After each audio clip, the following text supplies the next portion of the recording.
Back on the tables, you'll find lots of different materials. I urge you to help yourselves. There are little Obamacare translators. People throw a lot of words around, and it's hard to tell what they mean day to day. For instance, Madam Pelosi recently said that we're not going to call it public option anymore. It's consumer option.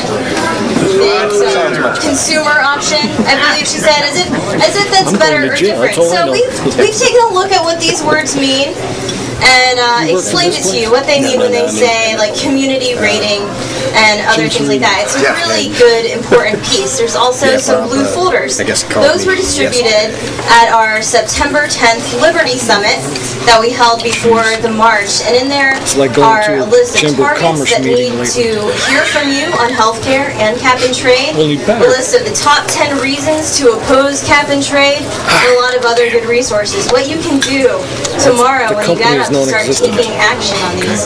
We also have some nice articles and things of that nature on a stand over there. It's a very fancy silver thing. But I urge you to take those, read them, and visit our website, freedomworks.org. The whole point of FreedomWorks is you shouldn't have to do this full time. My job is unnatural and wrong. I should in no way ever have to work full time to keep government out of my life. I should be able to just, have bed and breakfast and have my garden.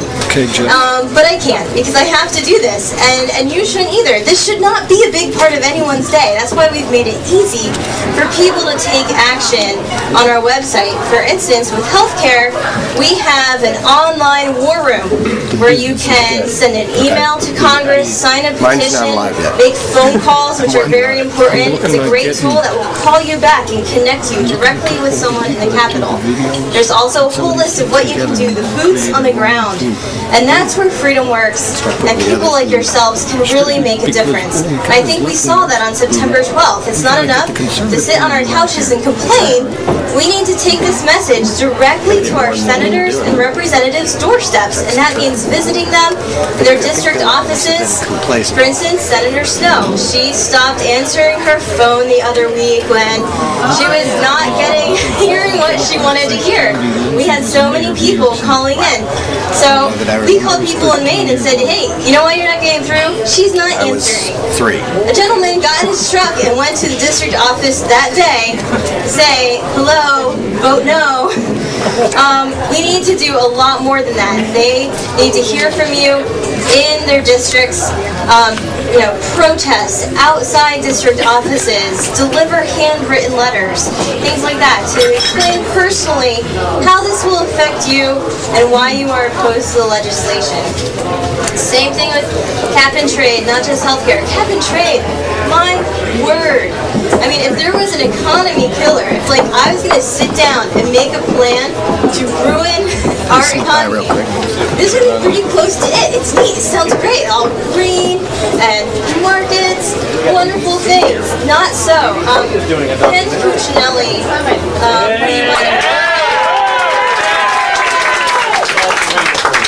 he had a great article on Red State the other day on cap and trade will hurt Virginia. Just listen to this.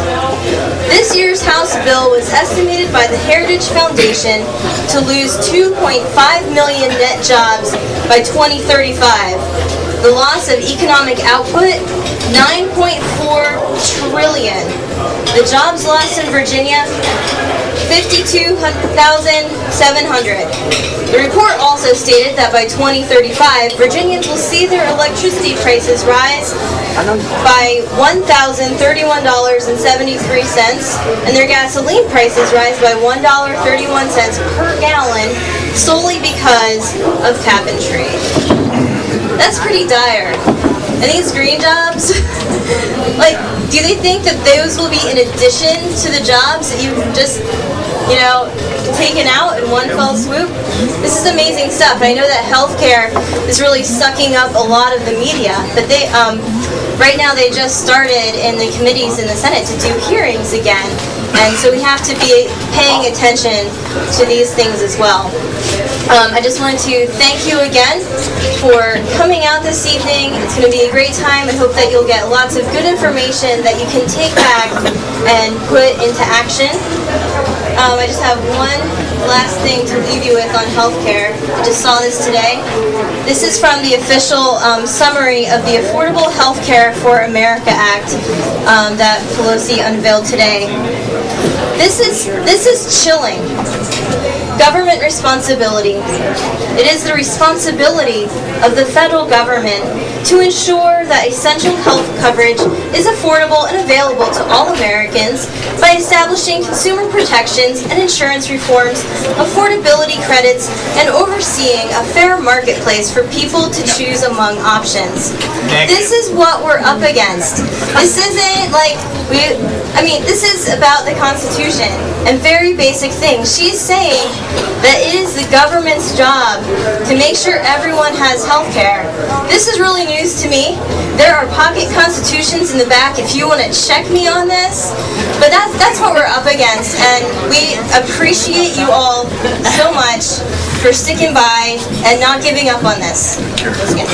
I just want to make a point that I think is important for all of us to realize, that if you mail a letter to Congress because of the anthrax scare, they have to go through special screening, and it takes days and sometimes weeks in addition to getting to Washington, which may take 4 or 5 days from here, 6 days.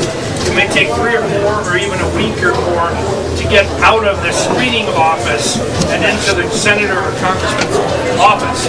So if there's a vote next Friday on health care in the House, they're not going to get your letter until the following Friday after it's over. So what you ought to do is, one, try to call, get their direct number, not the switchboard.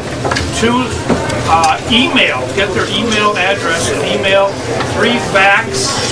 And 4, go through the district, one of the district offices. You can pretty easily get to them.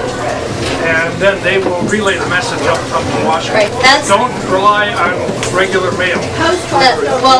That's why we encourage people to visit their district offices. Many of our activists in North Carolina, this is a good way to involve your neighbors. You hold a letter writing party and then deliver them by hand. They can't ignore that. You dropped it off. So that's a two-for. You're showing up in person and you're delivering letters. Our chairman, Mr. Armey, likes to say that government goes to those who show up. And that is so true. If you are not in their offices, they're hearing from special interests who do not have your interests at heart.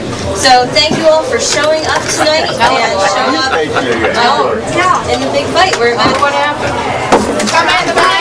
Thanks, man. I think Nancy Pelosi's just trying to take care of us. I mean, that's really what it's all about. Hang on just a second, if you will. By the way, does freedom work?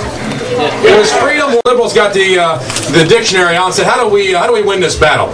They control the words. That's what I love about this little blue handout inside there. FreedomWorks has looked at it and said, we're going to dissect this for you and break it down. But FreedomWorks, what a great word. I love it. Because freedom works. It does indeed, every time.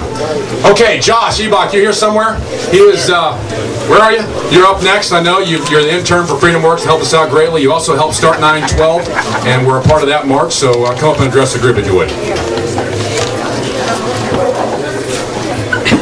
Good evening, everyone. As Scott said, I was involved in helping to organize 9/12 as an intern. A lot of the handouts and other things you'll see here tonight, I either printed or helped to print or went to the printer to get done and that sort of thing. So I was an integral part of that. And so were all of you who showed up, so thank you for that. Now I've changed roles a little bit. I'm now sort of FreedomWorks. My title is Virginia Field Coordinator. So what I do is I act as FreedomWorks' eyes and ears on the ground here in Virginia. I'm a Virginia native, Northern Virginia, but don't hold it against me. So I can appreciate the importance of Virginia as a state and in national politics. I think it has a lot of importance, and I'm going to be acting as a liaison for any of you, any of your organizations.